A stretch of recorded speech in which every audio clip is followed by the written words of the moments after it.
What if I told you that spiritual awakening isn't about gaining something new, but about stopping 7 specific things that have been keeping you trapped in illusion? What if the path to enlightenment is actually a path of subtraction, not addition? Today, we're exploring the 7 things that spiritually awake people simply stop doing, and why each one of these abandonments might feel like dying before you're reborn. Alan Watts once said that we suffer because we take seriously what the gods made for fun. But what happens when you stop taking the cosmic joke so seriously? What happens when you begin to see through the elaborate game of hide and seek that consciousness is playing with itself? Let's dive deep into the 7 profound shifts that mark true spiritual awakening.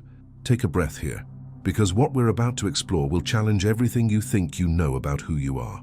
Number 1, they stop believing in the illusion of the separate self. This is perhaps the most fundamental shift, and it often begins with what feels like complete psychological collapse. Spiritually awake, people stop investing their entire identity in the story of being a separate individual trapped inside a bag of skin, fighting against a hostile universe. This isn't just an intellectual understanding. It's a lived recognition that the boundaries between self and other are constructions of thought, not features of reality. When this illusion begins to dissolve, it doesn't feel like enlightenment. It feels like losing your mind.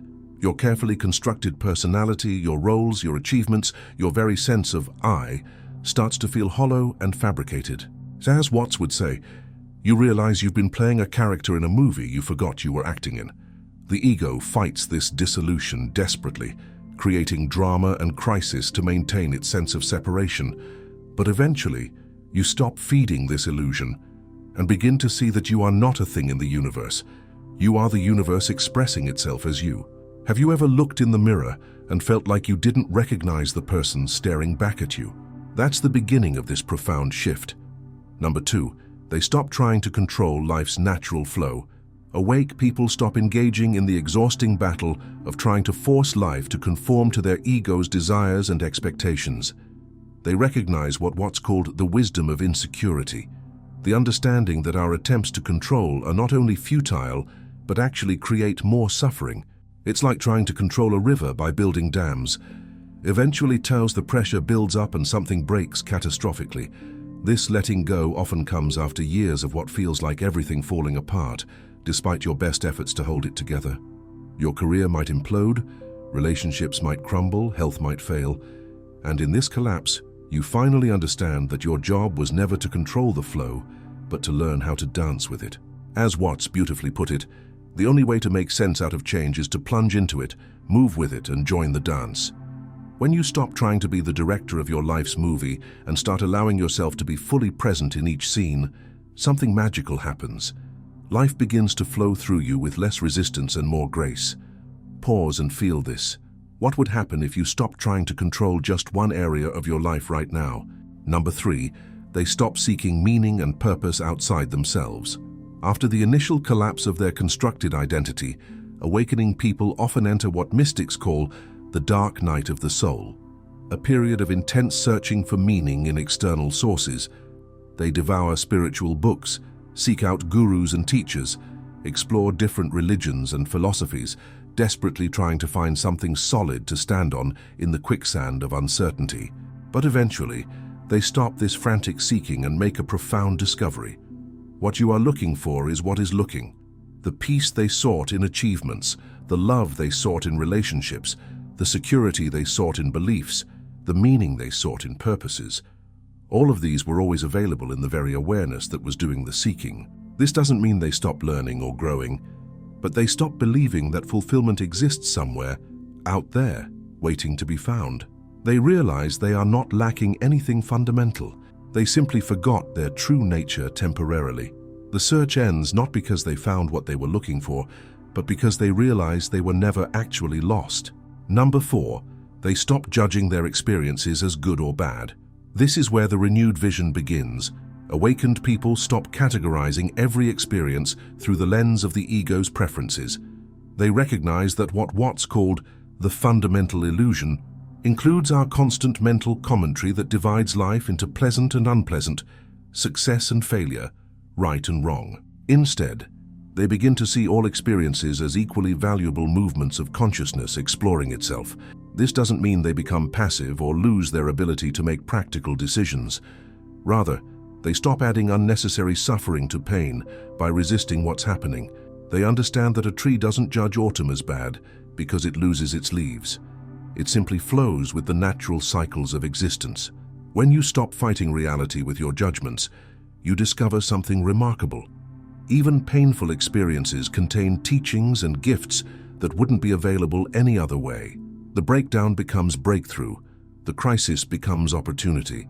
The wound becomes wisdom. Think about your most difficult experience. What if it was actually perfectly designed to teach you something essential about yourself? Number 5. They stop seeing others as separate from themselves. Perhaps the most beautiful transformation is when awake people stop perceiving others as fundamentally different or separate from themselves. This shift brings profound compassion, not as a moral obligation or spiritual practice, but as the natural response to recognizing that every person they meet is consciousness wearing a different costume. Where once they saw only masks and personas, the businessman, the victim, the rebel, the saint, now they see through these roles to the same awareness that looks out through their own eyes. The person who triggers their anger becomes a teacher, showing them something about themselves they couldn't see otherwise. The difficult relationship becomes a mirror reflecting back unconscious patterns. As Watts loved to say, we are all just the universe playing an elaborate game of hide and seek with itself, and recognizing this dissolves the artificial barriers between self and other. If you feel this resonating with you, hit that like button, not just for the algorithm, but to acknowledge that you're ready to see beyond the illusions of separation. Number 6. They stop resisting the paradoxes of existence awakened. People stop trying to resolve the beautiful contradictions of life through mental analysis. They embrace what Watts called the wisdom of paradox, understanding that reality is too vast and mysterious to be captured by the mind's categories. They stop needing everything to make logical sense and instead learn to dance with uncertainty. They recognize that you can be both the wave and the ocean, both utterly insignificant and infinitely precious, both completely responsible and totally surrendered. They stop trying to choose between being human and being divine, recognizing that the human experience is itself a divine expression. This isn't intellectual confusion, it's the mature understanding that life is too rich, too complex, too mysterious to be reduced to simple formulas. They become comfortable not knowing, trusting that mystery is not a problem to be solved, but a reality to be lived. Take a breath here. Can you feel the relief in not having to figure everything out? Number 7. They stop living as if they're separate from life itself. The final and most profound shift is when people stop experiencing themselves as something separate from life, as if they're passengers in life's vehicle rather than life itself expressing as them. They recognize what Watts called our original nature, the understanding that you are not in the universe. You are the universe experiencing itself subjectively. This realization transforms everything. Instead of life being something that happens to you, it becomes something that flows through you. Instead of love being something you seek, it becomes something you are. Instead of meaning being something you find, it becomes something you express. They understand that the same intelligence that moves galaxies through space and causes flowers to bloom at exactly the right moment is the intelligence moving through their own existence.